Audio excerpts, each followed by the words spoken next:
Hello, I'm Charlotte Briere-Edney. Welcome to the programme. Portsmouth City Council say the police need to do more to tackle the growing issue of rough sleeping in the city. They say local traders and businesses are being affected by a rising number of people sleeping on the streets and begging, and they're urging Hampshire Constabulary to take a more robust approach to dealing with them. Here's my report. Assessing the number and the impact of rough sleepers in a place isn't an exact science. Official figures often rely on council and charity staff going out and literally counting the numbers of rough sleepers on a given night.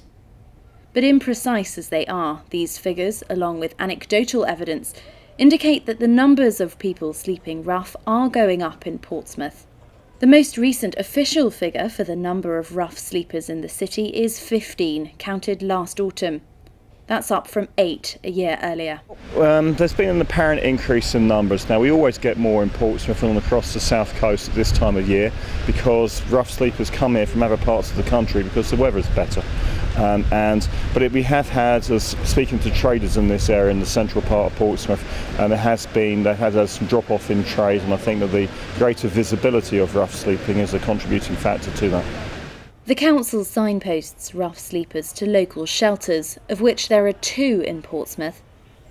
But now they're calling on the police to increase patrols in commercial areas with the specific remit of dealing with homelessness and begging. Well, I think that's one of the things that the police really do need to look at because, it is having an effect on trade. Certainly in some other places in Hampshire, in Southampton and Winchester, the police have been taking a more robust line on this, and I would like to see that happen in Portsmouth as well.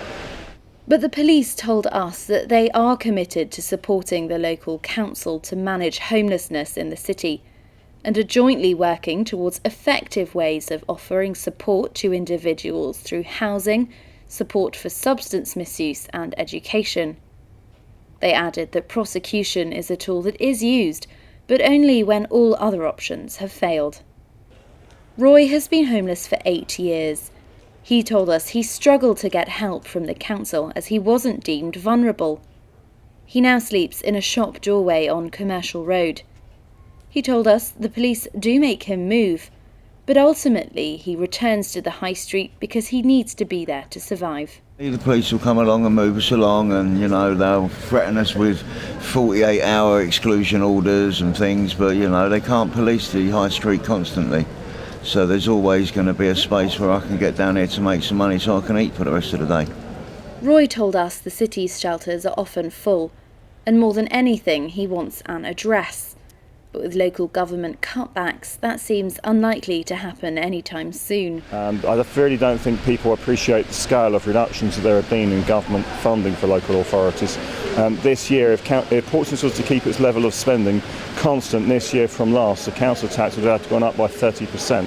That's the reality of it. We're having to make very considerable savings, and financing new programmes of any kind is just not a possibility. So while I hear quite frequently people think there should be a major council house building programme, the reality of it is that without a referendum and a very large increase in the council tax, that cannot be afforded. Meanwhile, people like Roy are facing more time on the streets as they struggle to find somewhere safe and permanent to live. Charlotte Briere-Edney, that's Solent.